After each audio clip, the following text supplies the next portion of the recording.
Okay, then I guess we can get started. Uh, Hi, everybody. Thank you so much for being here. This is the Metropol's third roundtable on racist police violence, the spring 2020 uprisings, and police abolition. For those of you who don't know, the Metropole is the official blog of the Urban History Association, an organization founded in 1988 to stimulate interest and forward research and study of the history of the city.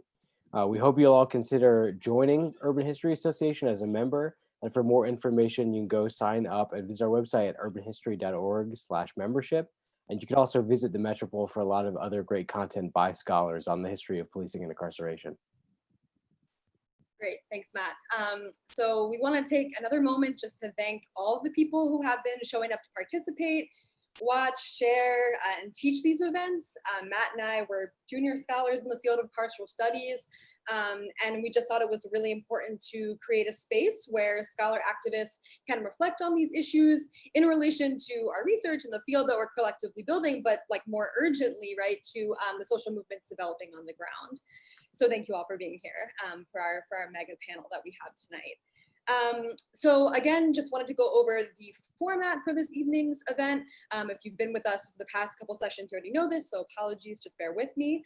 But after introductory remarks, we're gonna have our panelists speak for 5 minutes each about how their research sheds light on the current moment. Then Matt and I will ask some questions to facilitate discussion. And then finally, we'll take some questions from viewers. There are 2 ways that you can submit questions to the panel. First, you can submit them via email to themetropole@urbanhistory.org. Again, that's themetropole@urbanhistory.org.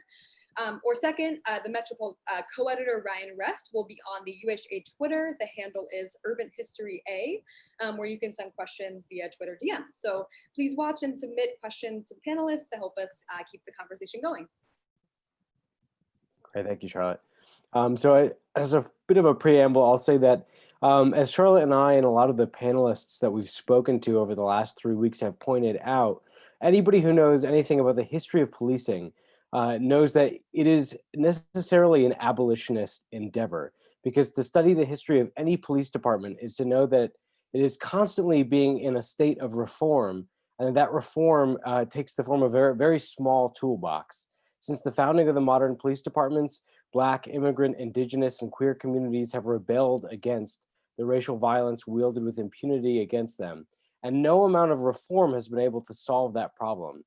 It hasn't been solved by diversification or community policing, by departmental observation of police, or by so-called less lethal weapons. No state or federal investigation or report or audit has solved it. And it's because we know this because all of these reforms, like I said, very small toolbox, all of these reforms have been constantly used and rebranded and trotted out over and over again since at least the 1850s. And the reason why reforms don't work is because the police departments are doing exactly what they were designed to do. Emerging with racial capitalism as a way to protect the accumulation of property, to ensure colonialist and white supremacist order, and to enforce the keeping of people as property, policing is still serving that same racial gatekeeping function at exploitative function. As many of our panelists will undoubtedly point out, from the border to the American colonial possessions and to US counterinsurgency abroad, the enforcement and exportation of violent racial economic exploitation is the same today as it was in 1858, in 1898, or in 1968. So much of the organizing and intellectual work of abolition has been done over generations of Black people, and especially Black women and queer folks, as well as immigrants and Indigenous people, queer and trans people, and sex workers whose very existence has been criminalized under the American system of racial capitalism and heteropatriarchy. Their work, in turn, has inspired and informed a generation of scholar activists who are working within an abolitionist lens and towards a vision and future of abolition, many of whom we are lucky and grateful to have with us here tonight. So with that, we're gonna turn to our panelists, and we're gonna begin with Marisol Lebron. Marisol is an assistant professor in the Department of Mexican American and Latinx Studies at the University of Texas. Dr. Lebron is the author of Policing Life and Death, Race, Violence, and Resistance in Puerto Rico, and has been published in Radical History Review, Journal of Urban History, Souls, Women and Performance, and the edited volume Policing the Planet, why the policing crisis led to Black Lives Matter. So take it away, Dr. LeBron. Thank you. Well, thank you, and thanks so much, Charlotte, Matt, for organizing these really important and amazing series of conversations. So I'll just talk a little bit about my book project and how I see it fitting into this current moment, and some lessons that I think um, we can glean from the case in Puerto Rico. So in my book, what I do is I research the history of punitive governance in contemporary Puerto Rico, and I do this through studying a particular policing measure called Mano dura contra el crimen, or Iron Fist Against Crime, which lasted for a relatively short period from about 1993 to 2000. And what Mano Dura did was send the police police alongside Puerto Rican National Guard into public housing and other low-income and predominantly Black neighborhoods in Puerto Rico, supposedly under the auspices of reducing drug dealing and crime and drug trafficking and all of this kind of stuff. What I show in the book is that actually what happened is very predictable, right? And I think this gets to the kind of comments that Matt and Charlie were kind of starting us off with, which is it did very little to actually increase people's feelings of safety. It did very little to make people feel more secure and comfortable and healthy and cared for in their communities. What it did was actually exacerbate a whole range of social inequalities. Particularly what it did is hardened and reinvigorated, in particular, residential segregation based on race and class in Puerto Rico. So for me, this project was really important for a couple of reasons, but the number one kind of reason being, which is something that is kind of in some ways unique to Latin America and the Caribbean, but we see corollaries with it here in the US, which is this colorblind discourse around things like policing, right, in Puerto Rico get kind of magnified, right, because so much of how Puerto Ricans understand themselves and many other Latin Americans understand themselves is as this kind of racial democracy, right, this idea that racial mixing and a different kind of colonial history has led to less severe forms of racial animus. The US is seen and US colonialism is seen as a kind of source of racial animus in a way that often serves to occlude Puerto Rican anti-Blackness and white supremacy. And so for me, what I try to do in the book is actually show how policing through these supposedly race-neutral measures that were just, rooting out drugs where they are, right, just stopping crime where it is, actually played on a very predictable set of assumptions about poverty and Blackness and hardened kind of number of social inequalities and created actually greater feelings of insecurity in Puerto Rico. So in addition to kind of tracing that history and kind of answering the question of why does this occur when it does, what does that have to do with the US colonial relationship with Puerto Rico, I also try to look at what are people who are in these kind of over-policed and racially and economically marginalized communities think will actually keep them safe. So in the book, I kind of conclude the book by looking at a case study of a program called Acuerdo de Paz, or Ceasefire, that was run by a feminist public health organization in Puerto Rico called Taller Salud, which some folks might have heard about. They were hugely instrumental in the kind of recovery acts following Hurricane Maria. They're an amazing organization, and folks should definitely get off this call, check them out, support them.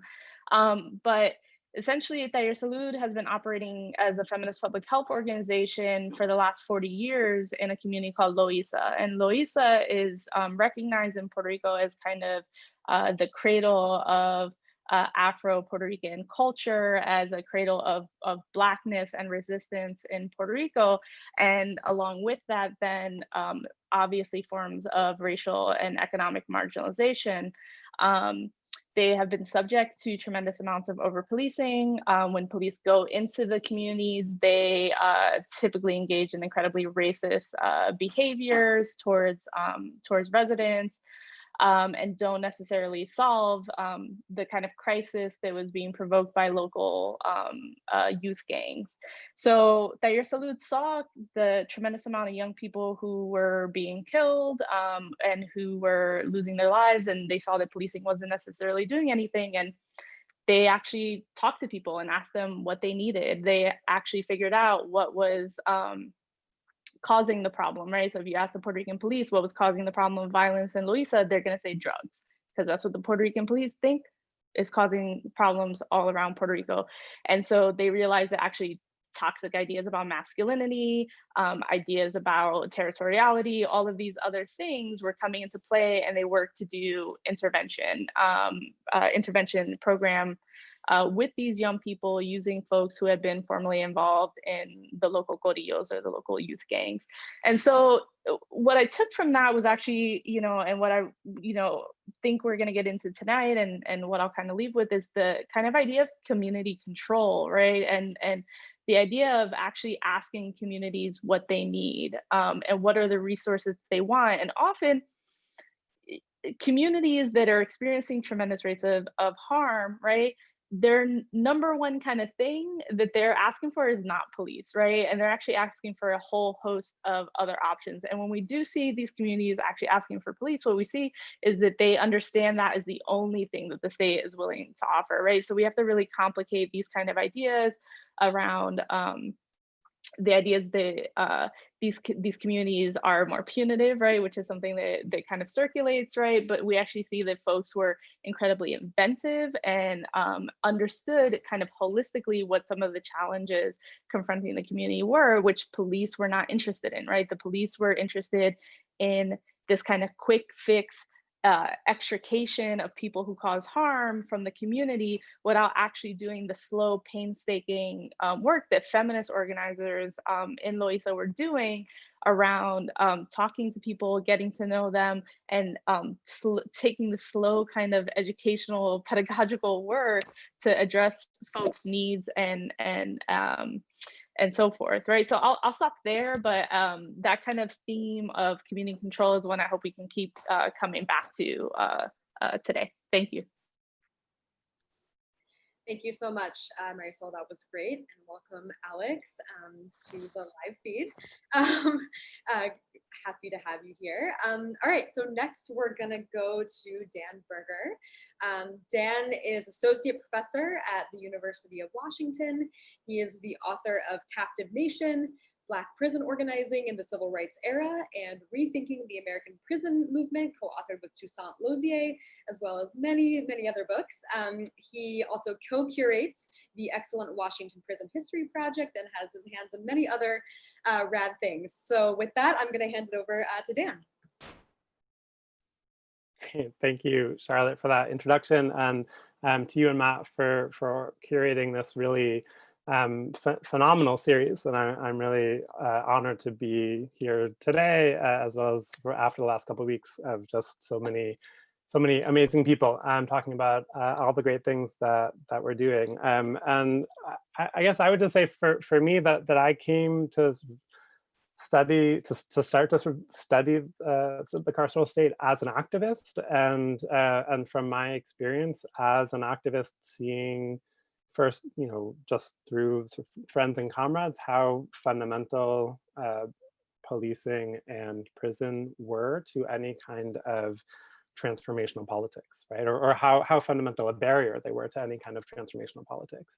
And some of that, for me was about sort of correspondence and sort of relationships with long-term political prisoners, many of whom are veterans of 1960s and 1970s radical movements, a variety of whom are still incarcerated and dealing with, being abandoned, not only sort of persecuted and hounded by the state for decades, but now being abandoned by the state to a pandemic, right? And hopefully we'll have the chance to sort of talk more about what the pandemic means specifically for prisons and jails and detention centers, where it is wreaking such brutal devastation, or rather where state and local and national governments are allowing it to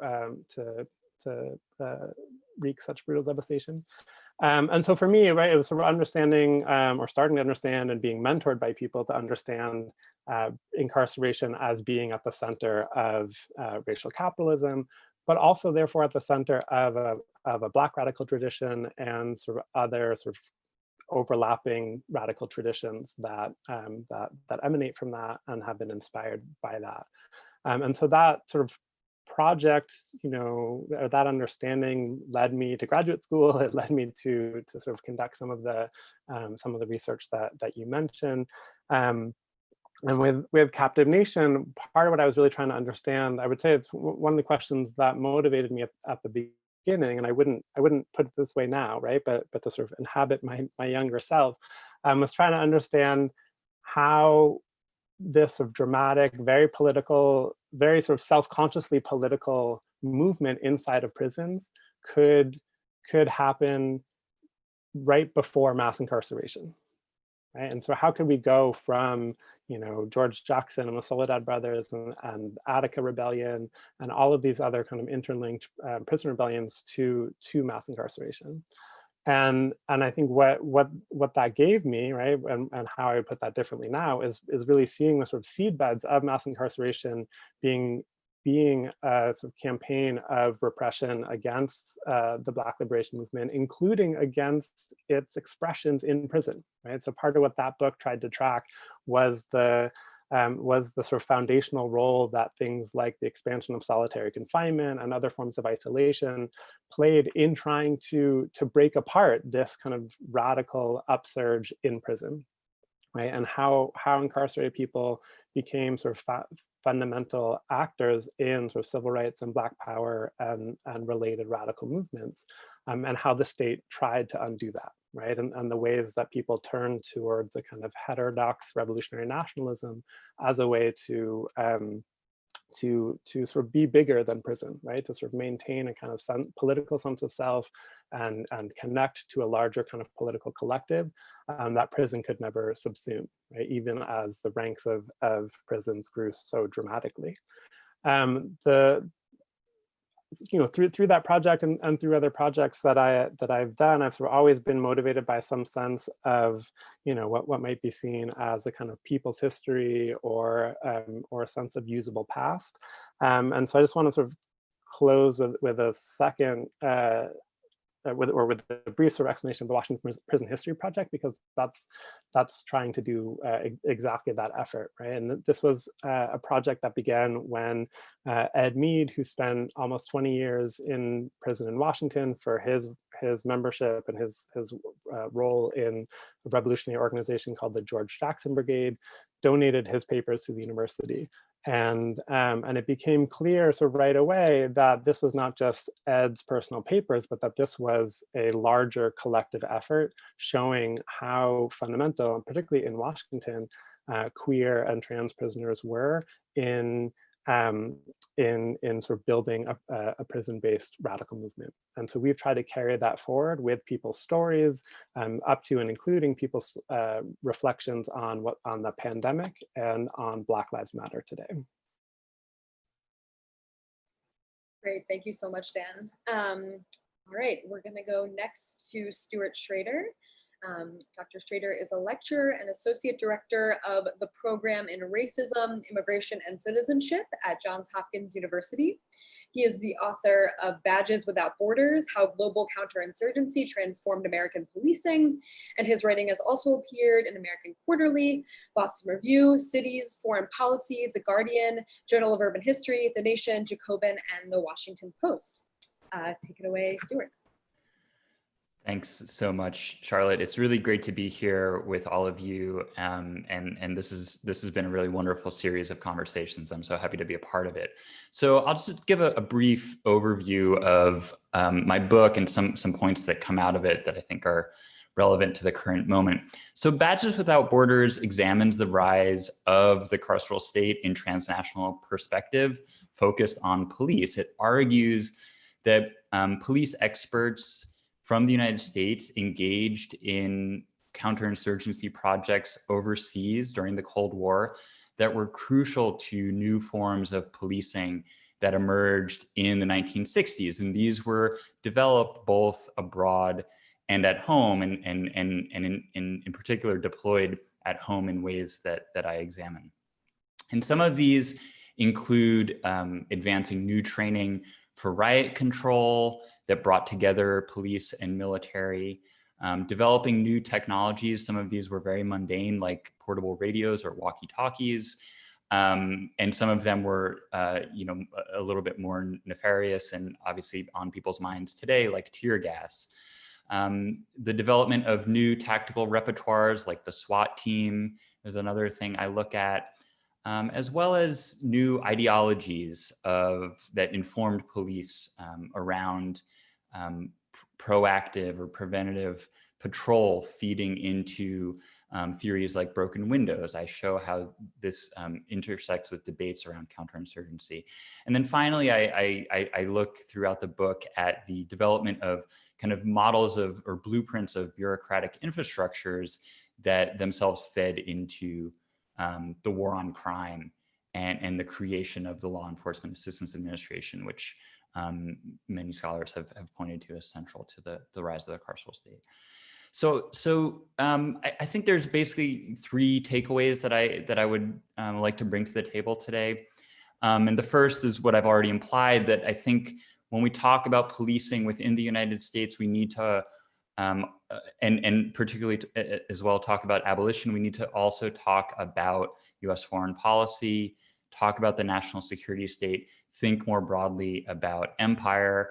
Obviously, Marisol has already mentioned this, and I think this is a fruitful vein for our conversation. The next thing I would say echoes what Matt said, which is that the history of US empire, as well as the history of US policing, they have many things in common. There are many key connections between these histories. And one of the most important or salient today, I think, in this current political moment is reformism. I think liberal reforms have been at the center of the history of US empire, of the imperial project, and they've been at the center of policing. And they don't mitigate or lessen the harms of either, but in fact serve to intensify or perfect the machinery of both. And the most eager managers of US empire have been racial liberals. And in the current moment, I think racial liberals are trying to seize the administrative reins of policing. And this is familiar. It certainly happened when Black Lives Matter emerged 5 or 6 years ago under the Obama administration. And at the same time, police themselves often, I think, reject many of the terms of racial liberalism right now, but they agree with some of the racial liberals who are at the top of the kind of political hierarchy or the administrative hierarchy, that new tools and technologies would be great to have on hand, right? I think that the liberals are maybe less cynical. They actually believe they're going to solve the problem, these new tools and technologies, whereas some of the rank and file police are a bit more cynical about that. They just want the gadgets. So I think that leads to my third point, which is that we should consider police and police experts themselves as political actors, as a political constituency that shapes politics in the United States. But going all the way back to the 1960s and the kind of rise of law and order politics, police have been integral to shaping those discourses. And I would go so far as to say even that the Cold War, perhaps even more than some other moral panics around crime, gave police a certain unity and cohesion and purpose, which they then transformed into action, which they used to earn legitimacy, used to earn political clout.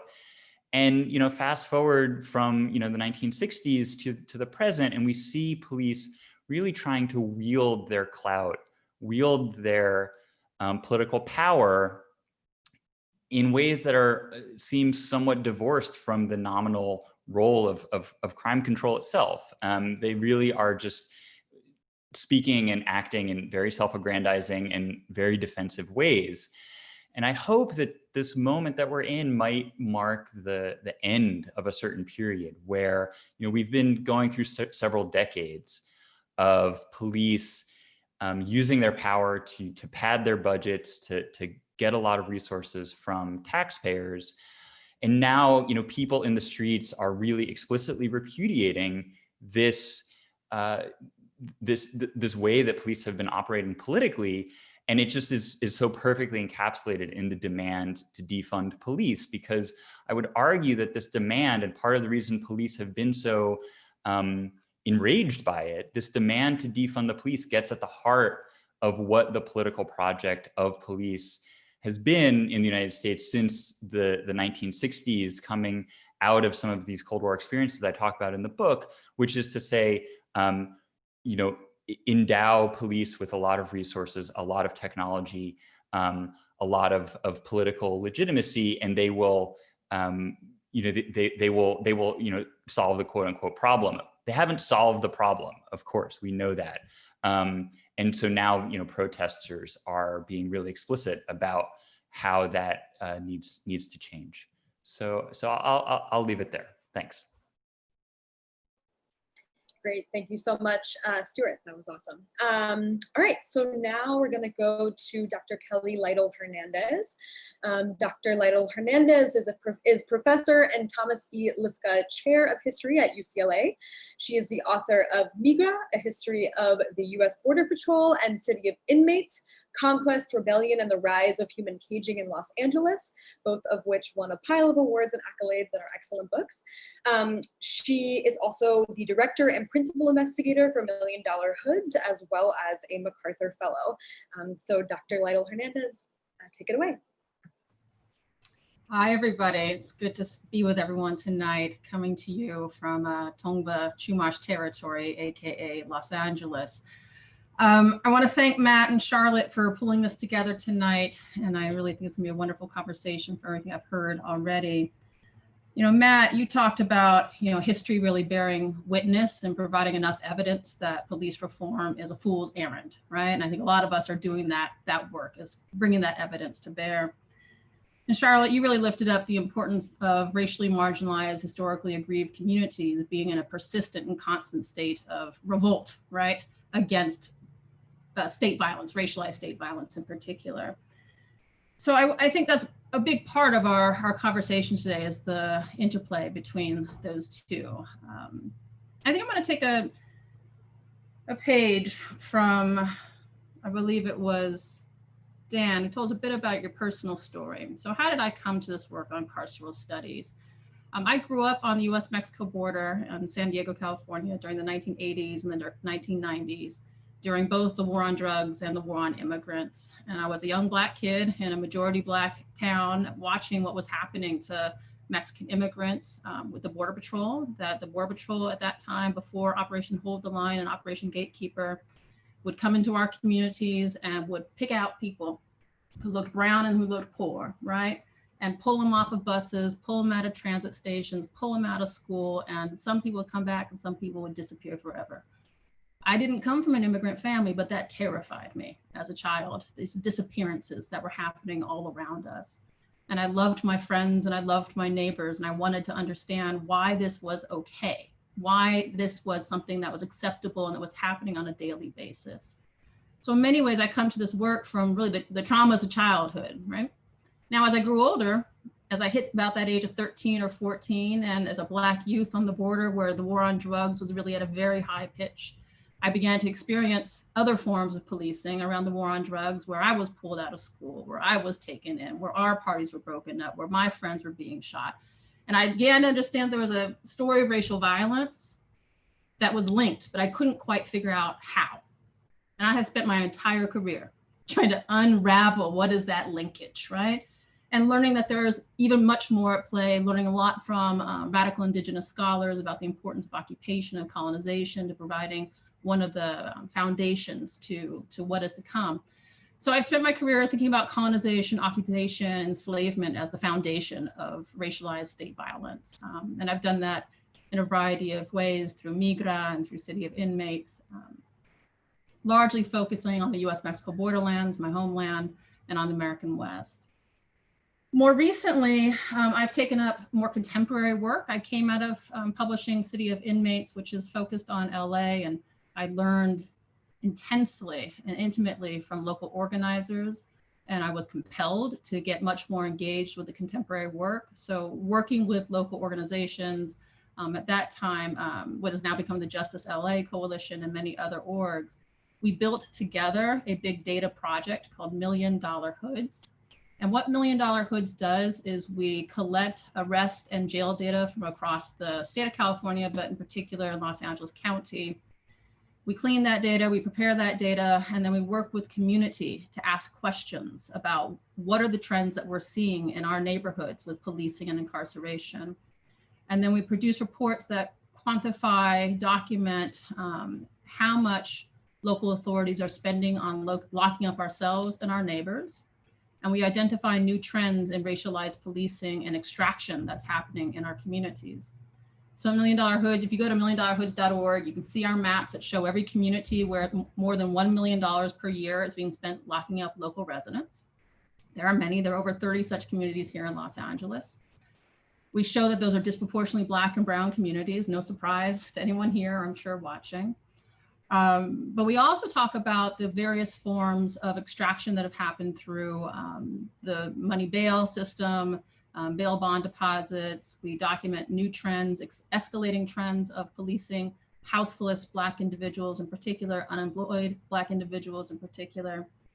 And so this is what we call university-based but community-driven scholarship. And it's been a part of the story here in Los Angeles for the last 4 to 5 years of pushing to defund policing and shift that money into housing, education, park services, libraries, everything that we know helps to build and support thriving individuals, families, and communities. So that's a part of the work that I've been doing as a scholar. I've also been doing a lot of commission work. And one thing that has really heartened me as a historian has been the importance of the historical narrative when we're at the table talking about how to end policing and shift resources.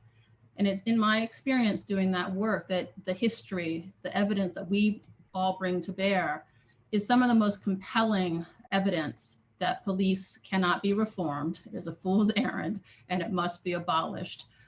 So hats off to all the historians. We are a part of the story of the uprising in the past, in the present, and the future. And I'm glad to be in community with all of you. Great, thank you so much for that, Dr. Lytle Fernandez. So next we have Dr. Joanna Fernandez. She is an associate professor of history at Baruch College in New York. She is the author of the recently published The Young Lords, A Radical History, which is a history of the Puerto Rican counterpart of the Black Panther Party from UNC Press. And she's also editor of Writing on the Wall, Selected Prison Writings of Mumia Abu-Jamal. With Mumia Abu-Jamal, she has also co-edited a special issue of the journal Socialism and Democracy titled The Roots of Mass Incarceration in the US, Locking Up Black Dissidents and Punishing the Poor. Professor Fernandez, is also a filmmaker and is the writer and producer of the film Justice on Trial, The Case of Mumia Abu-Jamal. Her mainstream writings have been published internationally from Al Jazeera, The Huffington Post, NPR, The New York Times, The Wall Street Journal, and Democracy Now! And also really importantly, I think, to this conversation about archives and doing historical work, her litigation against NYPD also forced the release of the largest cache of police surveillance records in US history. So yeah, thank you so much for that. And Dr. Fernandez, please take it away. Thank you. Oh, you're on mute, sorry. There you go. Sorry, I'll just say that I don't know where to grab this conversation because we're all talking about our works individually. And I think that what has been fascinating and amazing about this period is that people want to know about history, like broadly speaking, not necessarily about the Young Lords or the suit, but people want to know about slavery. So I've been interviewed on the institution of slavery 1 million times in this period.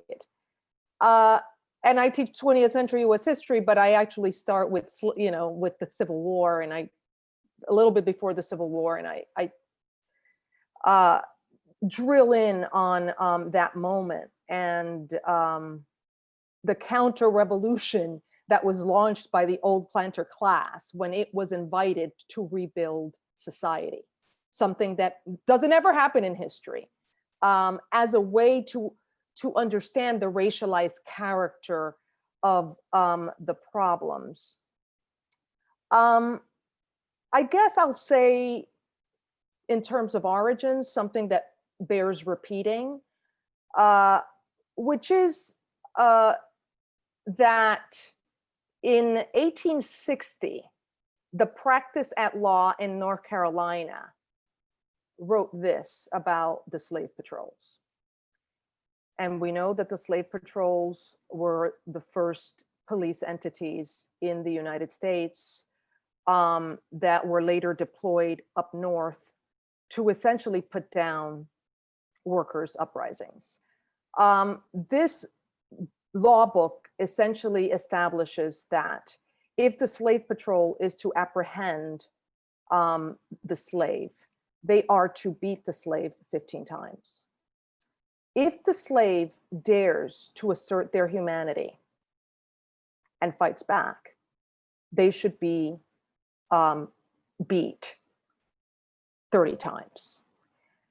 So we know that essentially the police was created to stop the rebellions of slaves and return escaped slaves back to the plantation. That means that, among other things,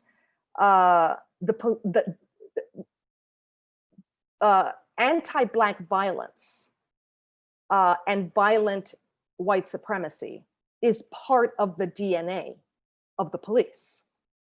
And I'm reminded of the beautiful quote by Baldwin: "History, as nearly no one seems to know, is not merely something to be read, and it does not refer merely or even principally to the past. On the contrary, the great force of history comes from the fact that we carry it within us." Even the term "the beat" is a product of that history. So in many ways, the history of the police in New York, because it is tied to slavery, is an argument for its abolition. And I think that a conversation about abolition is difficult. And I think that that's what we're supposed to be having here right now. It's a conversation about abolition, but I'm also reading Eric Fromm, Escape from Freedom, which was republished in 1963. And he says that conversations about freedom and what a new society might look like is scary. That's why we don't ever talk about abolition. Right now, we're supposed to be talking about abolition in this conversation. Abolition, that's the subject. But freedom, in fact, is fearful because we don't know what it looks like. What we can say, however, is that if we look at history, what we know is that people are capable of doing fabulously complicated things. And that there's pride in work done for common cause. And so part of what the history of the 60s shows is the Black Panther Party and the Young Lords organizing these complex breakfast programs. These were young people, but they also organized ambulance services and sickle cell anemia programs and tuberculosis programs. And I'll just say this, that first of all, many things are needed.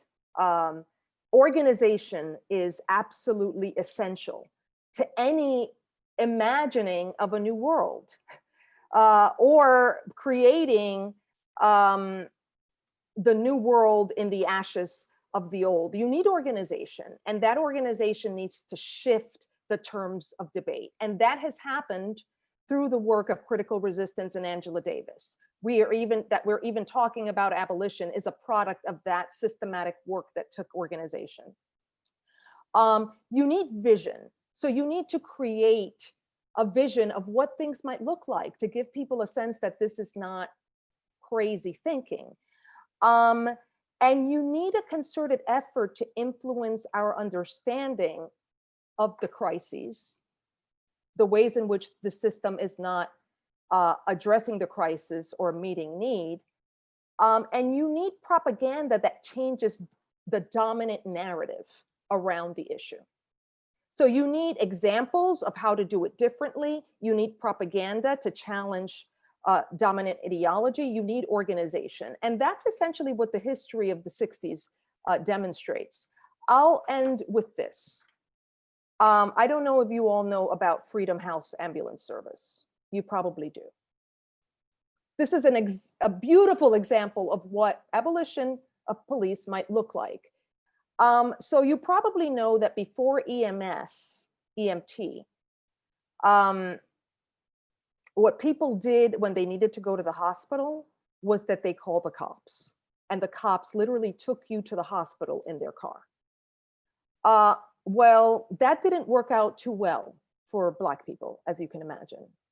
And in the Hill District in Pittsburgh, this is where August Wilson is from, there had been too many instances of people calling the cops because they were sick and the cops killing them. So what did the Black community do? They organized a transportation system, independent of the police, to the hospital. Just the truck. Let's just get a truck.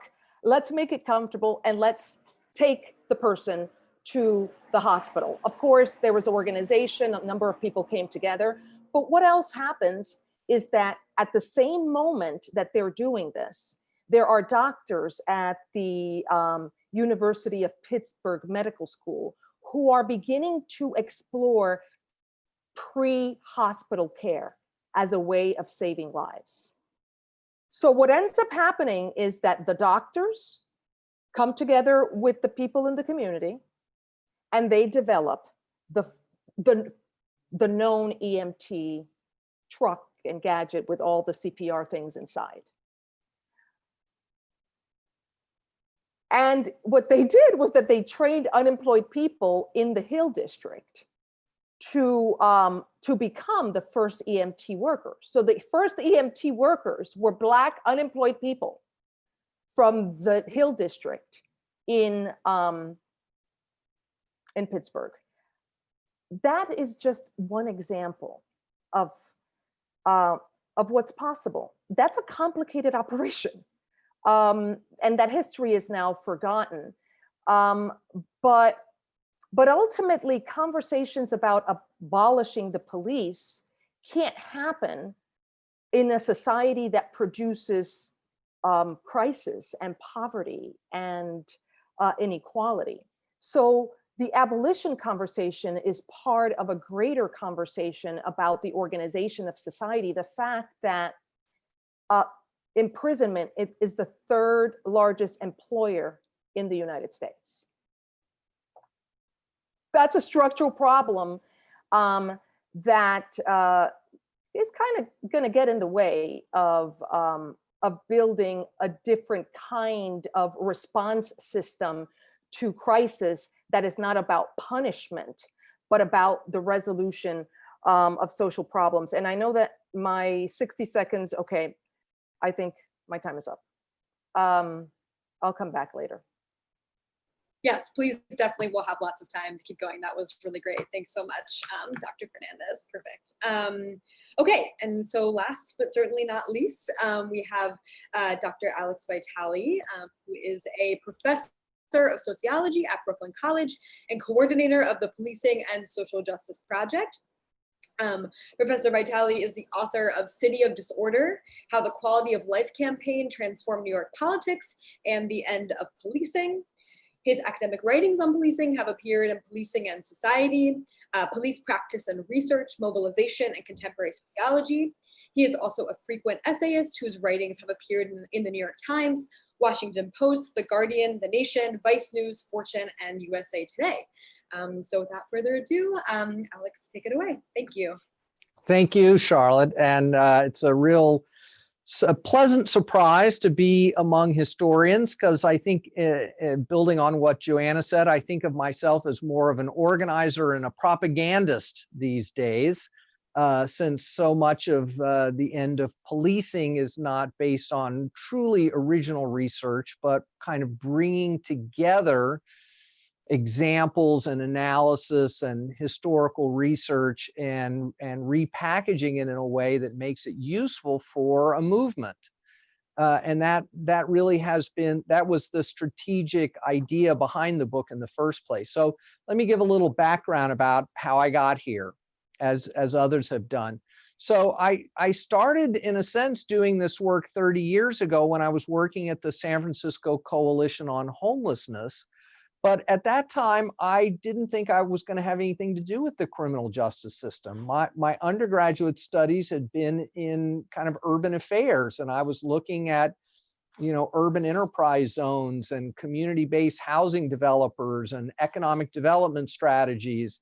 And what I was doing for the Homeless Coalition had to do with housing policy and healthcare policy for homeless folks. But it was during this period, around 1990, when we began to see the ramping up of the criminalization of homeless folks. And my boss at the time, Paul Bowden, asked me to look into this. And this turned out to be the beginnings of the implementation of broken windows policing. And the lesson that I learned pretty quickly was that what had happened was that the city of San Francisco had basically given up on the idea of actually housing people, and had instead turned the problem over to the police to manage. And that was like a central lesson to me, which was, whenever we see a problem turned over to the police to manage, we should look to the political benefits that are being extracted out of that decision, which was basically that the city leaders in San Francisco were able to continue with a kind of global cities model of economic development that plowed everything they had into high finance, downtown real estate deals, corporate headquarters, to the expense of the already most vulnerable communities in the city that were either criminalized or displaced through gentrification. And I decided to go back to school in '93 in New York, right as Giuliani gets elected mayor of New York. And I experienced the same dynamic all over again, got pulled into that work, and began to think more deeply about the connection between policing and urban politics and urban economics. And understanding that there was this kind of artificial division between folks who worked on criminal justice issues and folks who worked on economic issues, and that these were treated as almost completely separate realms. So people were fighting against abusive police, fighting against prisons, and then other people were fighting for affordable housing, fighting for better health care, et cetera. And it was only when I began to discover those movements that were connecting the dots that it began to kind of come together for me, just the extent to which we cannot solve these problems independently. Now, the thing is, at this period in the early 90s and mid 90s, there was not a lot of scholarship, critical scholarship on policing. It was in this other realm. It was part of criminology for the most part. And there was, what there was critical, there began to be critical discourse around mass incarceration. And I was part of the early days of critical resistance, and I was very interested in these movements, but that literature and those movements had very little to say about policing.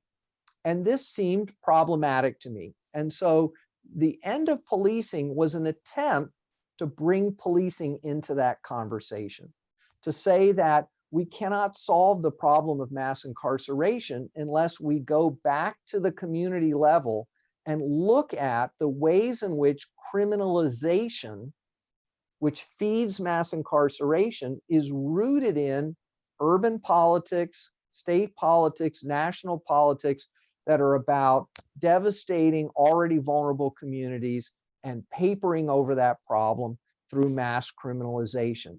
and that what's needed to solve this is the movement we have emerging today, which sees through all these pointless reforms designed to restore legitimacy to policing and instead focuses on ending criminalization and diverting those resources into solving the actual problems of our communities. Thank you. Thank you so much. It's great to see you. Yeah, sorry I had to join late. That's okay. So I think we're going to open up the conversation now, and I want to start by picking up kind of where Dr. Fernandez left off, and I want to think about political imagination. Now, from the 19th century up to the present, many of us study not just the institutions of racial violence and exploitation, but also the people who fought against that.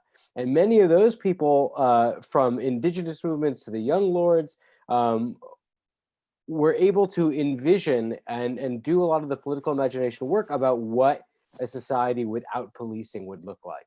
So I want to start by bringing it to the group to think about, historically in our research in the contemporary moment, what you see on Twitter, what you read in the New York Times now even, what are some of the visions that we can engage with about what a society without policing looks like?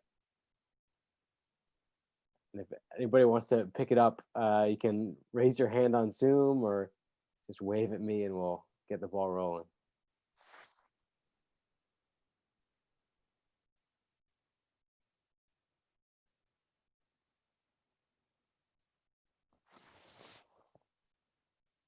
Everyone wants to be polite. Yeah. Let someone else go first. Well, let me just maybe then I'll just jump in and say a little bit, since I've been thinking a lot about this in at least at the initial stages. So, my argument is that policing is a tool of the state to facilitate regimes of exploitation, building on work by folks like Mark Neoclaus in the UK and also, of course, Ruthie's work. So a world without policing has to be a world without regimes of exploitation. And the question is then, how do we get there? And how do we organize a complex, sustainable society without systems of gross exploitation? I mean, I don't necessarily imagine a world of 100% uniform equality in all matters, right? But not most people don't even want that for themselves, but they want differentiations of various kinds. But that means that, so I don't usually start with what is this imagined outcome, right? I think about a process driven, organized around a set of principles, which is that how do we begin to move towards reducing exploitation and understanding the way in which the current criminal justice system is a direct impediment to that. And so it has to start, I think, with identifying real human needs that are unaddressed and start demanding that those needs get addressed and pointing out the ways in which the criminal justice system stands in the way of that, and in the process, building a movement on the momentum of those victories that hopefully will get us to that far off, better world. Dr. LeBron, did you want to follow up?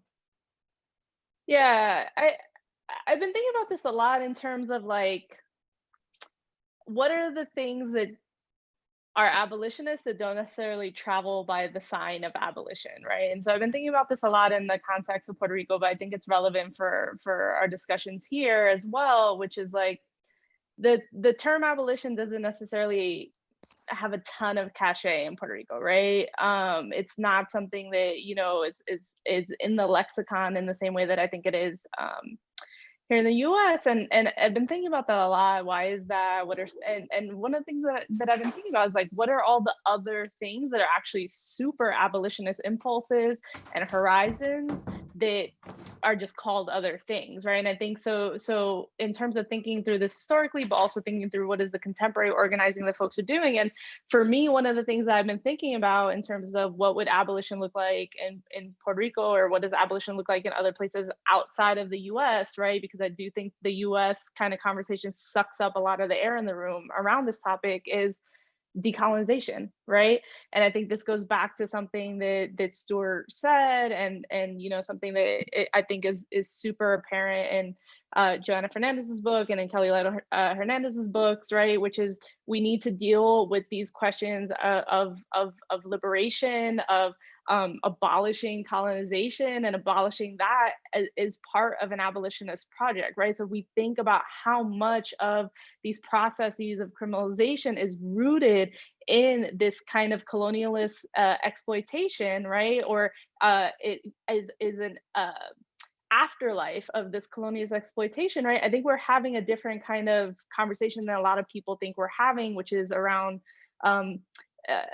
solely defunding the police, right? Or solely kind of prison abolition, right? And I think that those things are all compatible, and those conversations are all part of the same kind of horizon of freedom, right? But I think that we have to think about what it means to abolish colonial relationships. I think what Stuart's talking about in terms of how do we actually deal with abolition as a US foreign policy issue, right? Like, what are we talking about in terms of the foreign wars and the national security state and all of the kind of ways in which that creeps this kind of carceral control around the globe, right? That gets boomeranged here and there and back and forth, right? And so I think that's a key thing for us to think about, is like, what are all the ways in which people are engaged in daily work of abolition that doesn't call itself abolition? Dr. Schrader. Thanks. Yeah, I just wanted to pick up just on one thread of this, which is just to say that, you know, when we do think historically about U.S. empire, you know, it helps us to see the influence of the United States and the United States systems of policing and incarceration in other parts of the world. And, you know, just to take a couple examples that I look at in my research. I mean, one is, you know, I look at tear gas in my book, and this is something that is not in the book, but has been on my mind a lot lately. Take a country like Brazil. It didn't use tear gas until the United States came in, you know, and police advisors said, hey, we have this great idea. Y'all should use tear gas to quell political rebellion. And the Brazilian authorities were convinced, and they were convinced to such a degree that they tried to kind of interweave the use of tear gas with their development plans. And their development plans, of course, were about creating domestic industries. So rather than importing tear gas from the United States, they decided to create a tear gas industry in Brazil so they can manufacture it themselves. And then they, you know, come to the present, you know, this is the 1960s that I'm talking about, go all the way to the present. Now, you know, Brazil is a huge exporter of tear gas around the globe. And so my point is just to say that if we look historically, we may not, you know, see examples of the kind of far off vision of greater equality and the absence of violence, you know, that Alex was talking about. It may be hard to find those examples in some cases, but we can certainly find examples of the ways that the systems that we find very familiar in the United States have intensified social control and violence in other parts of the globe. You know, it made the police forces vastly larger than they were before, you know, the United States arrived on the scene. Things like that. I mean, I think that kind of lesson, you know, can be a very useful one in terms of thinking about, well, what exactly are we trying to talk about? What are the relationships on a kind of global scale that we're trying to talk about? Rather than, I think, you know, as Alex was implying, you know, trying to pick up an abstract model kind of off the shelf of what, you know, the future will look like when our movements succeed, even as, of course, undoubtedly, you know, freedom dreams, as Robin Kelley has called them, are absolutely essential to this conversation. I'm thinking that yeah, I think this conversation around imperialism is central as an immediate next step. Of course, anti-imperialist movements have to be built, but I'm thinking about the Tonton Macoute in Haiti and all the police forces that the United States trains in Latin America and the Middle East. And I think that's instructive for understanding the role of the police. That in many ways, the United States and any empire can't really rely on the military because we don't know which way the military is going to go at any given moment, in part because in revolutionary situations, the military has been known to side with the people in Russia, in many different places, in Venezuela. But the police is the only entity that throughout history has never gone over to the side of the people, which is why the United States trains the vicious, nasty police abroad when it wants to control populations and it wants to protect dictators. Another thing that I was thinking about connected to this, which I've been wanting to write about, and I will when I write the book on the police files, is that this has to do with militarization of society. So during the Cold War, we know that the officer corps in the US military expanded. I don't know, it was, I think maybe 10 or 12% of the military as opposed to the usual 6 or 7. I don't know the exact statistics. So the officer corps, this is part of the reason why there was a soldiers' rebellion, because soldiers served 1 year, 1 year tour of duty, and officers served 6 months because they needed to get as many officers fighting in the theater of war, because that part of the military was so expanded. Well, after the Vietnam War, we know that a lot of those officers got jobs in police departments as police chiefs. And so they deployed the mentality of war in a civilian environment. Just an extension of this very important conversation about empire and domestic policing. Thank you. Dan, did you want to? Yeah, I wanted to pick up on a few threads that folks have put out there, but in particular, you know, Stuart's reference to sort of Robin Kelly's notion of freedom dreams, and I'm just really taken by the fact that in that book, which is really brilliant, you know, in the epilogue to it, Kelly begins by saying that he had planned to write that with a sort of imaginary campaign against police brutality that kind of spiraled out into this sort of larger revolutionary transformation. But then 9/11 happened and the book came out in 2002. And so instead he sort of focused on a kind of freedom dream response to 9/11. And I think one of the most amazing things that we're seeing right now is the manifestation of that epilogue as he first imagined it. And I think we have these other moments in history. Certainly, there's been lots of reference to the urban uprisings of the 60s as kind of the most recent example, but we can see others, you know, at other moments, including after the 60s, where the uprisings and resistance to police violence has been the kind of leading edge of a much larger horizon of political possibility, right? And I think for so long, you know, sort of abolitionists and other kind of dedicated sort of anti-carceral campaigners have been, you know, carrying the torch about the problems of, you know, policing, the problems of incarceration, while, as Alex was sort of gesturing to earlier, people are sort of fighting over housing or fighting over healthcare or fighting over these different things, and right, and everything was sort of very siloed. And certainly there are people in all of those sectors that have always tried to make those connections, right? But I think what we're seeing now, and what I think the brilliance and power of this moment, right? Where we see sort of defund the police being the anchor, right? Being the I'm going to mix my metaphors now, right?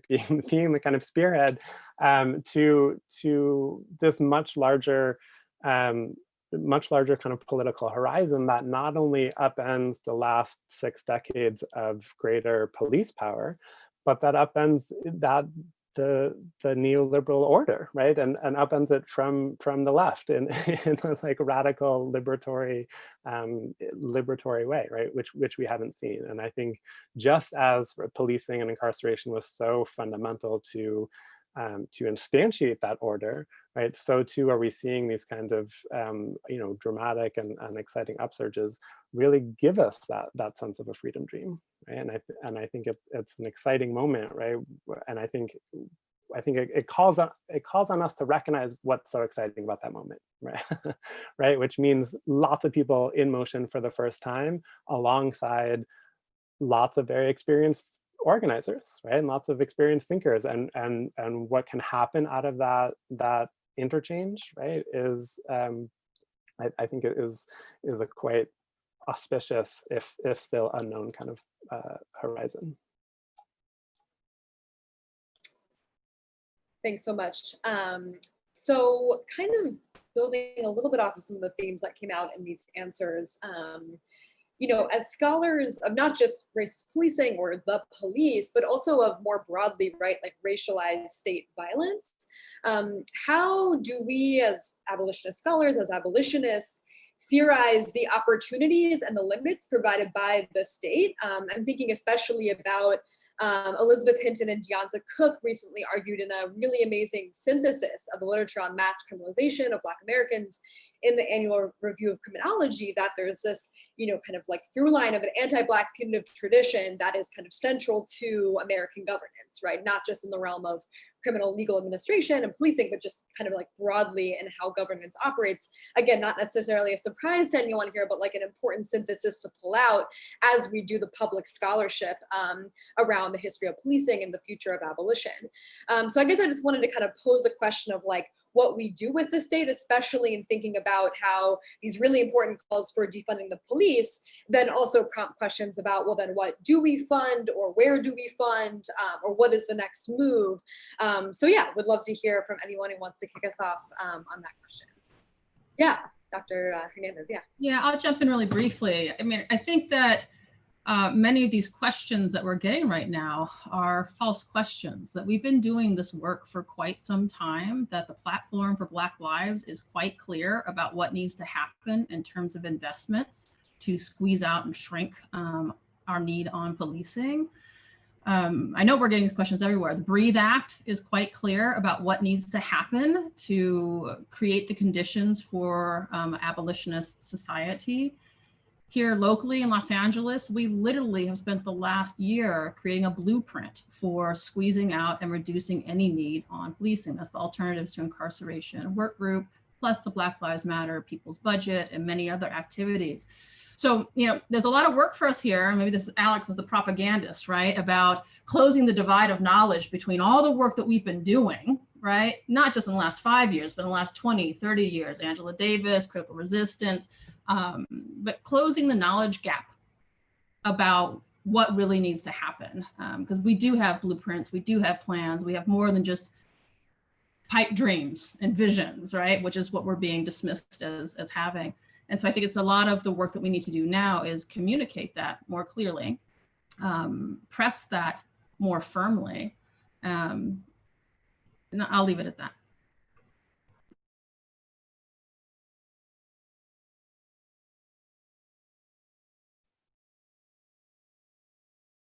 I think that, can I respond? Yeah, I think it bears repeating that part of the demand is to fund mental health units, to fund and train mental health units to respond to crises in our communities, and to build rich communities and community centers and schools to fund the public good, essentially. Um, so the question that is raised is, can this movement that's emerging offer up models of radical reform wherein a civilian entity takes charge of, that's funded by the state, right? But is independent somehow, takes charge of responding to crises in our communities. But so radical reforms that are implemented, envisioned, constructed, like EMT, right? EMT is a model. Part of what we want, we don't want the government to figure it out. We want the people to offer up a model that works, that can be replicated across the country, but still continue to fight more long-term for complete abolition, right? Which is a revolutionary struggle. I wonder, I know that there are models, but I think we need to hear more about them. Like, what do they look like?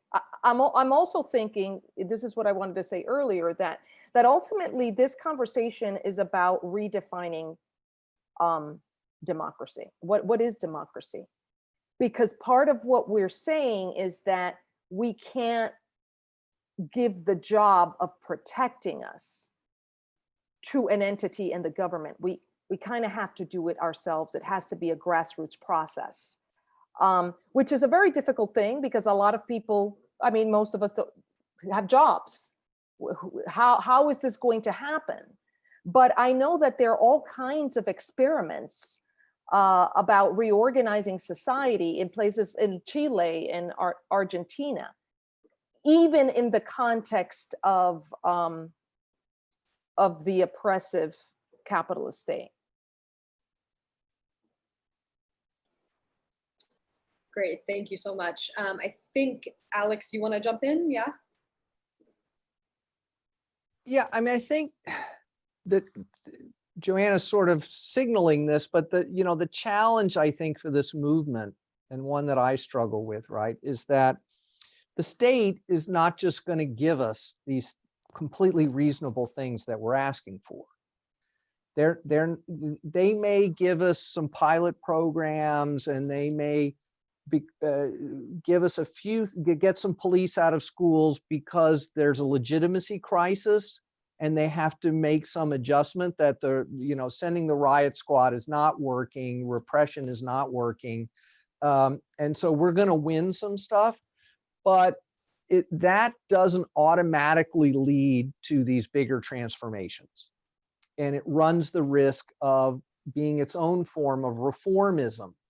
And this is really hard for me. How do we work to make sure that these intermediate steps have embedded within them a logic that begs the bigger questions? And I think part of it is, right, that we have to ask for what we really want, because too often what we've seen happen, especially in relationship to policing, is people asking for that little thing they think they might be able to get, which is not going to make any difference. And that what's crucial is that we ask for what we really want in ways that we know that the state ultimately is not going to provide them.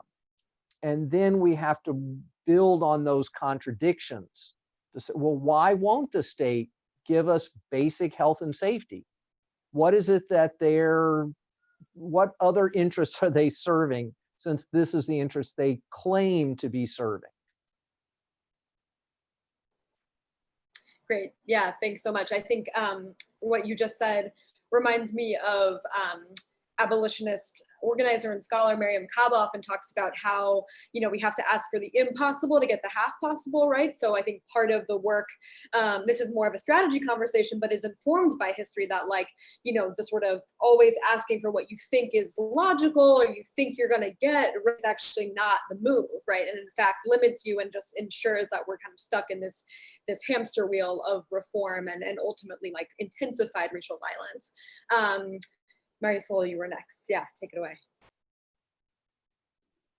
Yeah, I think there's a kind of and I will admit, as I start this statement, I don't know quite where I land on it. So, but I'm gonna put it out there and in the hopes of a discussion around it.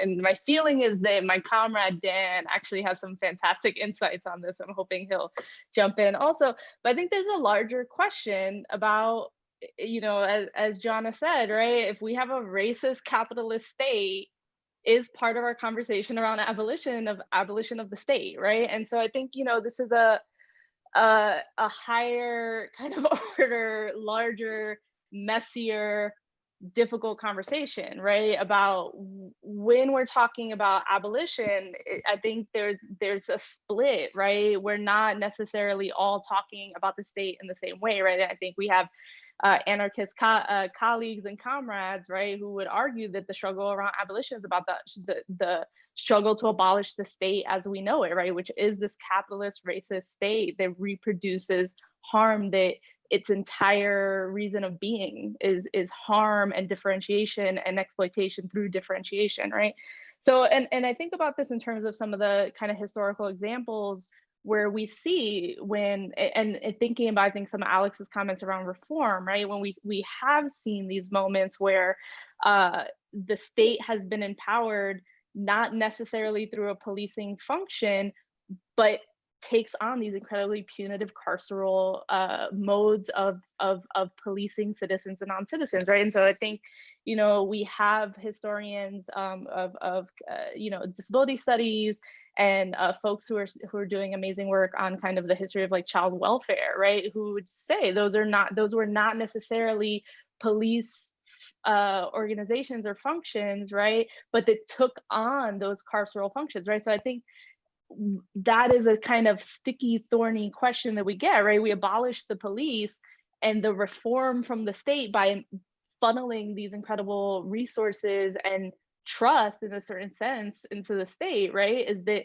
these other arms of the state take on this this role. And I will say that this is something that I kind of was pushed back on in my own work in a kind of in a very productive way, actually, by Ruthie Gilmer and Michael Dawson, right, where I was talking about the state and then talking about the university as if the university was not part of the state, right? And so I think our desire, because we're in such a fucking dystopian place with the state, right, that we're like, oh my God, a benefactor state that helps people, that's novel, right?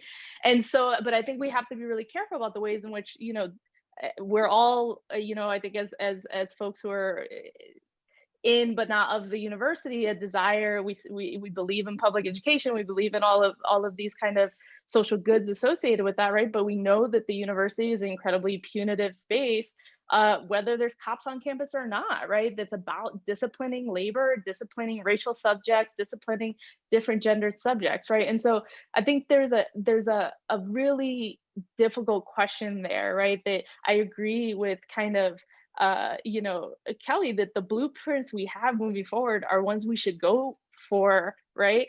And I think we also need to tackle this much larger, really messy conversation about what exactly the state is in relation to abolition. Thank you. Yeah, Dan, go for it. Yeah, I feel like a great urgency to chime in to say, ditto, I don't know. But I feel like the last 4 months, 20 years, I don't know how long the pandemic's been going on, but this time period has been really, I feel very pulled in opposing directions, right? Because I think we've seen just the wholesale abandonment by so many aspects of the state, right? Of just you're on your own, right? And certainly we see that sort of most most visibly, or that we see that callousness get the most attention in terms of the Trump administration. But I live in Washington State, where the has one of the most progressive governors, and his response to incarcerated people and the threat that the pandemic poses there has been as brutal and as callous as anywhere else, right? And so I think we can see, like, even the best, right, representatives of the state, or even the best sort of state agents, right, are so of the state, right, or so of this state, that that it breaks my heart, right, to sort of see what's happening, and to try and like be a person in this moment is so hard. And just prison sort of most extremely, but we just see it across the board, where we're all on our own figuring it out, as parents, as just human beings, right? And so we see these like amazing mutual aid networks, right, that have popped up everywhere, that have been, right, sort of providing for our needs outside the state. And there's no way that they have the capacity to operate at the scale that we need, right? So I think we're always kind of in this tension. I think Marisol sort of laid out better than I'm doing now. But I just want to sort of say that I think that this time period has sharpened that, right? I think it's sharpened the need to have a robust anti-racist, anti-imperialist, queer feminist critique of the states, right? And certainly of the state that exists, that I think, honestly, we need to be talking about a kind of abolishing root and branch, right? And as like raised also the challenge of what are the structures and what are the infrastructures that we need, and that already exists in some kind of protean form, as Johanna was alluding to, that can be seized towards other ends, right? And I think the struggle, the debate, the issue of like progressive prosecutors, right? That sort of contradictory subject position is another critical arena, right? Where we see again how the sort of carceral state is the place where we are needing to figure this out. Because I think, comrades in Philadelphia will say that they are fighting against Larry Krasner in all of these ways, and they're so glad that he's there, right? And depending on the day, depending on the issue, they might lead with one side of that or the other, right? But I think it has made a real difference to have genuinely progressive people occupy aspects of the state, right? That has made a real life or death difference for some people in this situation or others. And it hasn't made all the difference, right? It's not liberation. It's not what we're sort of the totality of what we're looking for. So I feel very, very vexed by how to make sense of the state in this time period, because I think it sort of sharpened both edges of a kind of anti-statism and a sort of statist need in some sense. Thank you. All right, I think Stuart wanted to hop in on this, and then I want to follow up with a question about immigration. Thanks. Yeah, I just wanted to pick up on a couple of threads that Marisol and Dan put on the table, and relate it back to my own research a little bit, which is that the Office of Public Safety, which was the police assistance arm of the U.S. government to other countries around the globe during the Cold War, it was abolished. It was defunded. Because of activists, because of left-wing anti-imperialist activists who made really focused and sharp demands and took advantage of political momentum that was part of the overall peace movement, the anti-imperialist kind of efflorescence of the early 1970s. So they succeeded in getting the United States out of the business of assisting police in other countries for a very brief time period. What I think it shows is that these types of successes are possible, that in our not so distant past, and some people we know potentially who are still alive were part of these struggles. On the other hand, the history of the end of the Office of Public Safety is a troubling one, because one of the things that happens is that there is a massive effort at privatization of the functions of police assistance, and Nicole Siegel writes about this really wonderfully in her book, Violence Work. And I think right now what we're seeing is a lot of entrepreneurs and deep-pocketed capitalists, chomping at the bit to fill the vacuum when police are defunded or abolished. And I think we need to be very thoughtful and strategic in our thinking about preventing that type of outcome. And the other thing I would say, coming back to the state, is that after the Office of Public Safety was closed, or when it was closed, the legislation contained, loopholes. And those loopholes ended up being really, really massive. And so a lot of the work that that OPS had been doing ended up being reconstituted under new guises, whether under the DEA or other federal law enforcement agencies. And the prohibition that shut down OPS is still on the books to this day, and yet the United States is still training and equipping and assisting police in many even more countries than it was doing perhaps at the height of the Cold War now. So I think it's cautionary. On the one hand, it's an example of a really dramatic achievement for the left and for anti-imperialism and for thinking about foreign and domestic struggles together. At the same time, I think it provides a real set of kind of cautionary lessons for us. Great, thank you. I don't know if Professor Hernandez stepped away for a few minutes. Oh, there she, okay. As somebody who is myself deeply invested in, unraveling the deep woven history of both policing Black Americans and policing immigrants as kind of the same structure and the same project, I'm wondering, now that we have defunding the police emerge into the kind of, mainstream liberal discourse, only just a few months or maybe a year or two after abolish ICE became a kind of like mainstream liberal slogan. I was wondering if you could talk a little bit about that.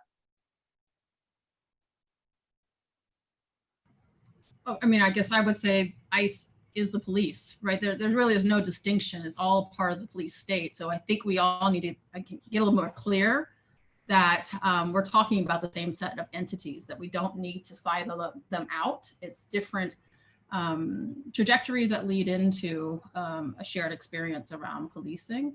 I'm going to take one step back. I too really wrestle with this question of the practicalities of winning immediate gains for people who have immediate need. They are inside today, right? And they need to get out today. And the vision that we are all seeking for liberation.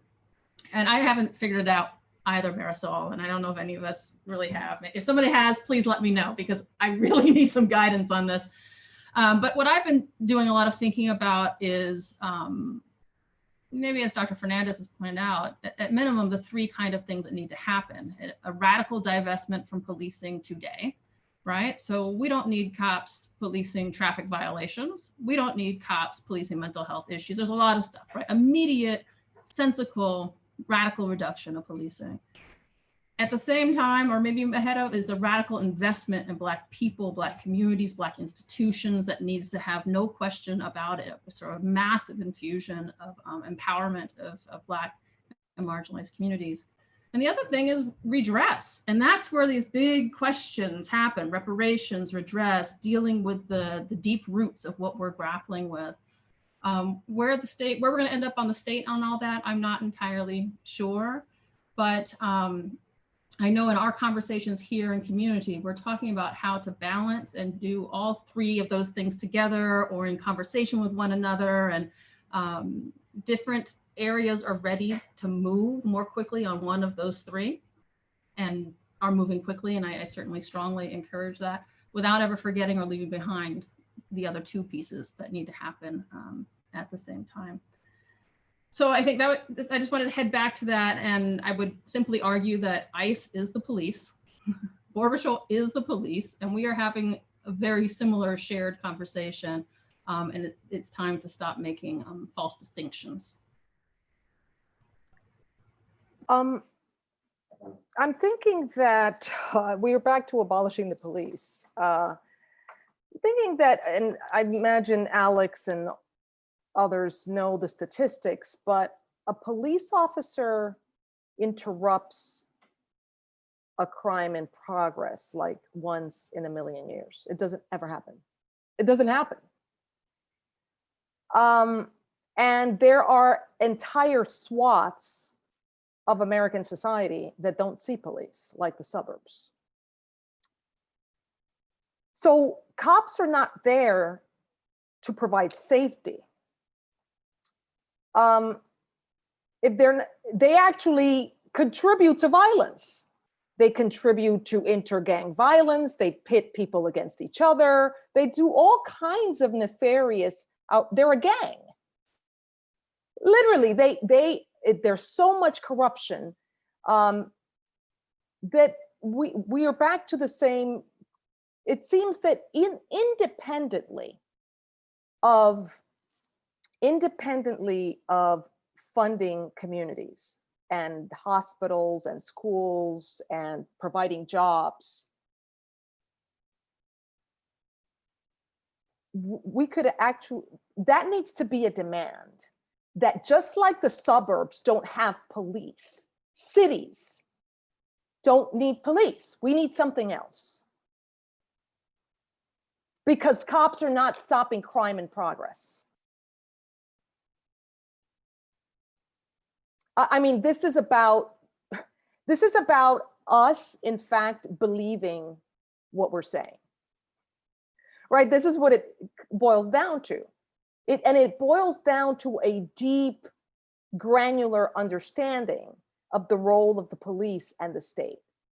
The reason why the police are out of control, and the reason why they're bigger and bulkier and they have so much military weaponry is because of what we've seen in the last 2 months, which is that the United States is a powder keg.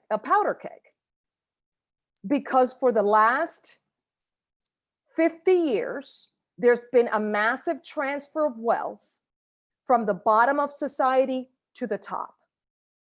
And the last time that kind of a transfer had happened, it happened because of a revolution or a military coup.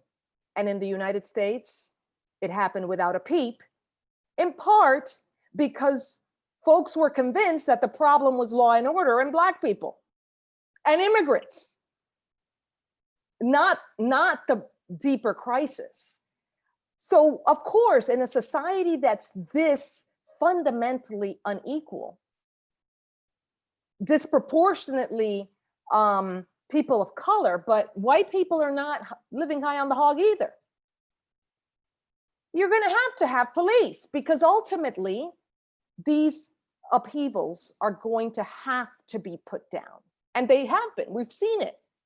We've seen, I mean, what's the comparison between the 60s and today is that in many ways the SDS and the white wing of the New Left was radicalized in part through its interaction with the police in the streets.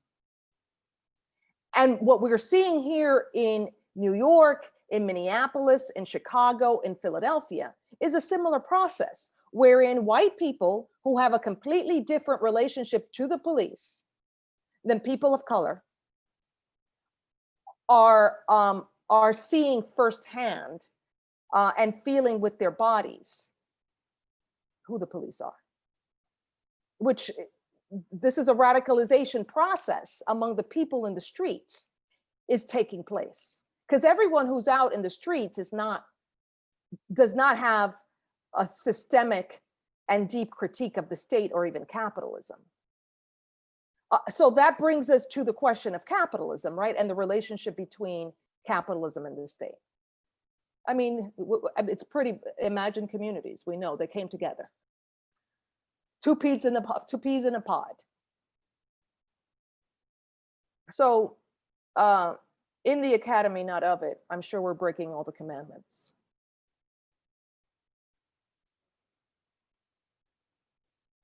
Thank you. So I think we have Alex and then Marisol. So, you know, the demand to abolish ICE was not a demand to abolish border policing. So I appreciate that Kelly threw in at the last second border policing there, right? But that was not really part of the discourse.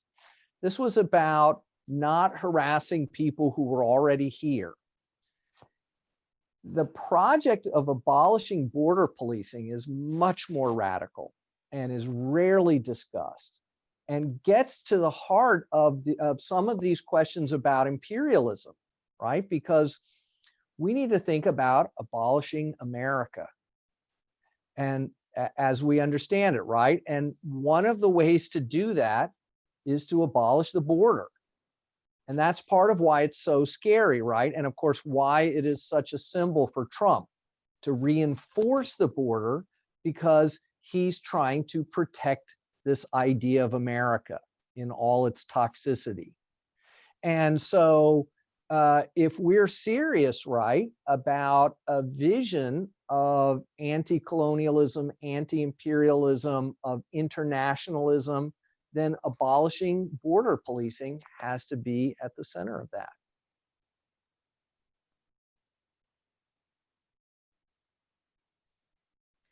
So I 100% agree with what Alex was saying. You know, abolish the border, right? This is part. I think this is what I was trying to get at in my earlier kind of comment, which is like, what are some of the ways in which where there are movements that are having these kind of conversations about what are these wide-ranging kind of abolitionist like horizons, right? Which I think are not necessarily the same as kind of the everyday life and death kind of questions of the immediacy of people who are experiencing tremendous amounts of quotidian violence, right? And so, but I think there's this question about what is the ultimate horizon, and that is definitely in the mix, right? And we need to be thinking about that. I wanted to, you know, go back to, you know, I think Jana, you were like encouraging us to be like, when we're talking about abolishing the police, like we're talking about abolishing the police, and what are the kind of ways in which that's already a reality, right? Or what are the ways in which we, you know, we're in this kind of over policing, under policing kind of paradox, right? Where the police are not there to keep anyone safe, and when they do come, they're there to 100% actually provoke even more violence, right? In service of the state and of capital, right? And that's something that definitely within my own research, you know, so as I mentioned earlier, I study this one policing kind of anti-crime measure called Manual contra el Crimen, which starts in 1993. The thing you see immediately the year after, the next 3 years essentially after that crime measure starts, is the homicides actually go up, right? And that they go up exponentially, and they go up because police are going in there and are killing people, are provoking homicides, right? By creating these kind of artificial turf battles between folks who are involved in the informal drug economy, all of that, right? So we kind of need to kind of think about that as central, right? When we're talking about abolishing the police, we're also talking about kind of the very real ways in which we're talking about stopping these killings that are not just these kind of super spectacular police killings, right? That we see captured on video. We're talking about the ways in which police in really insidious and covert ways provoke death and violence and harm in a plethora of ways that are not just like either with the chokehold or at the end of a nightstick or with a gun, right? But through what I talk about in my book as proxy violence, right? Through kind of both the deputization of people as vigilantes, but also the ways in which they exacerbate these tensions that are already there, right? To do the work for them, so to speak. The thing that I did want to kind of, that I was also thinking about as you were speaking, and I actually, like, I don't know if this is like out of order for the panel, I'm gonna just get crazy here, but I actually wanted to invite Matt kind of into the conversation for a minute, which is, you know, Matt is doing this really amazing work, though, on, I think these spaces without police are actually incredibly securitized, right? In these through privatized security forms, right? And I think this is something that Stuart was also encouraging us to think about a little earlier, right? So, you know, Matt, I was thinking about your work on Ring and on, you know, and also Kelly, I know that this is something that's huge in LA around predpol, right? But what are the ways in which actually tech, when we're talking about abolishing the police, like there's a way in which tech is ready to swoop in these super horrific ways, right? I think we need to be really mindful of, right? And so when we're talking about abolishing the police, I think, as you said, we're talking about abolishing the police, which also means these kind of other ways in which the policing lives on, right? So we're actually talking about abolishing policing and not just the police, right? And I think this is also the comment that Kelly, you were making around, we're talking about abolishing ICE, but it's not just like get rid of ICE and then leave the rest of the DHS intact, right? So I don't know, Matt, if you would like to join in for a moment, but Well, I mean, I'll just say that I think there is, you know, a vision of a world that could go incredibly wrong even right now. I mean, the New York Times just had a story about something that I see every day on the streets of San Francisco, which is this one tech CEO, billionaire, who is funding huge networks of private surveillance cameras, all like one neighborhood at a time, that almost have full coverage at times. And right now, that footage is being recorded, it's being forwarded on to the police. But in some ways, this brings in our state conversation as well, because a capital-funded police force that in some ways is free of the traditional forms of accountability and transparency that police departments have, like public records requests, like, you know, supposedly being accountable to a mayor. Of course, in practice, a lot of this is not incredibly realistic, even with public police forces. But a vision of a billionaire-funded surveillance network that could be forwarded on, not necessarily to a publicly funded police force, but a private one, is something that I think absolutely lends itself to what you just said, which is that it's a movement of abolishing policing and not just police as a political and public institution.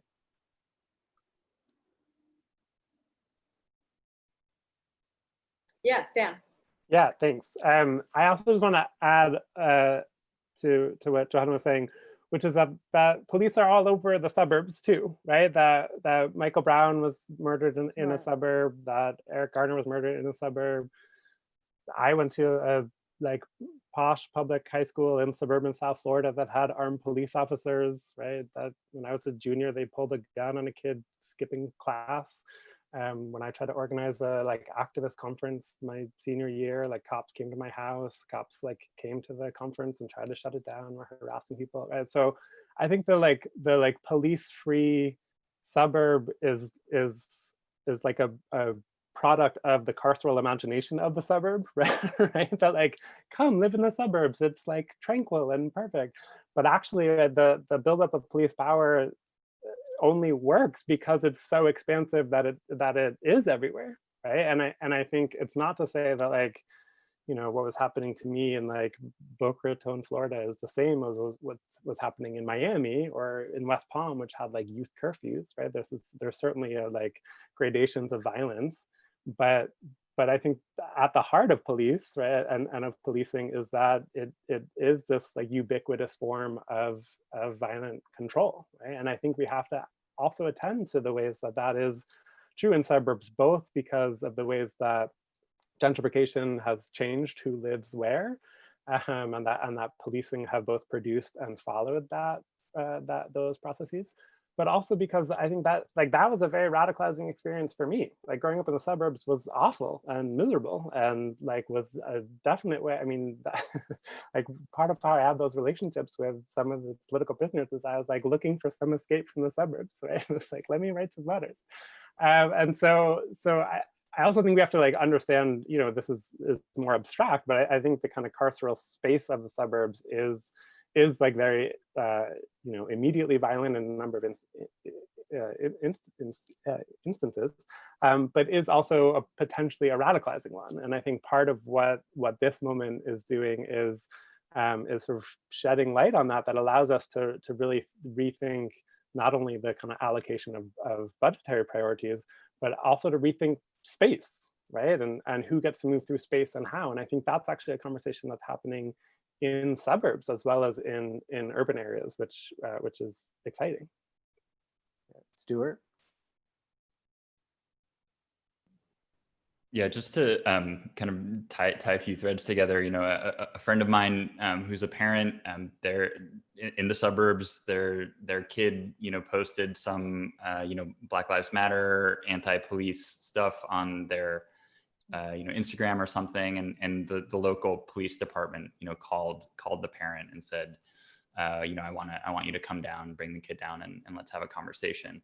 And you know, so it's like the suburbs, I think exactly, you know, Dan, what you were just talking about, you know, are places of surveillance, and the alienation that some kids feel in the suburbs is feeding into some of the protests, but also, you know, police are paying attention to this. The other thing that I wanted to say, just to kind of talk a little bit about these private entities, you know, when Matt was talking about surveillance overseen by a billionaire in cities, I mean, this is happening in Baltimore as well, where I am right now. And, you know, at 3:02 p.m. today, a surveillance plane took off from an airport outside Baltimore City. It flew over the city, over East Baltimore, for over 5 hours. It was still flying when this call started. It landed maybe a half hour into the call. It flew at 4,400 feet, which it's supposed to fly at 8,500 feet. So it was flying way closer to the ground. And this is run by a billionaire, or funded by a billionaire, run by a company called Persistent Surveillance Systems. So it's a philanthropic program by a billionaire to surveil the city of Baltimore and record the movements of every, you know, person, car, you know, in the city at any given moment. And it's happening every single day in the city. And, you know, it's like Matt said, it's not clear that, you know, any kind of public records laws apply to the data that they collect. It's not really clear what they're doing with the data. And just to bring it back to the conversation about empire, you know, the technology that this plane is using was originally developed in, you know, for use in Iraq. And I think that people who are watching this happen now, you know, are wondering, is it really being, is the technology being tested and improved in a city like Baltimore, a majority Black city like Baltimore? Just this week, there was an announcement that it's going to be moving to St. Louis next. So is this technology from, you know, from US imperial warfare overseas being improved through use in cities in the United States? And then where will it be deployed next? Will it be deployed back overseas? Will it be deployed in more and more cities around the United States? Will it remain private? You know, these are all questions that we don't know the answers to, but I think really tie together a lot of, you know, the threads of our conversations. And I think also, you know, there's a very clear demand that we can make, which is, you know, no private surveillance plane flying over Baltimore City. That would be an, you know, immediate and easily achievable goal. And I think other cities where the plane appears it'll be easy to replicate that demand. So yeah, I'll leave it there. Great, thank you so much. I think in the interest of respecting everyone's time, we're gonna close it out, but just want to, again, thank you all so much for being with us tonight, for sharing, being so generous with your knowledge and offerings. And thanks so much to everyone who tuned in. And yeah, hopefully we can all be together sometime in the future, maybe in person at some point. But yeah, thanks so much and have a good night, everyone. Thank you. Good night.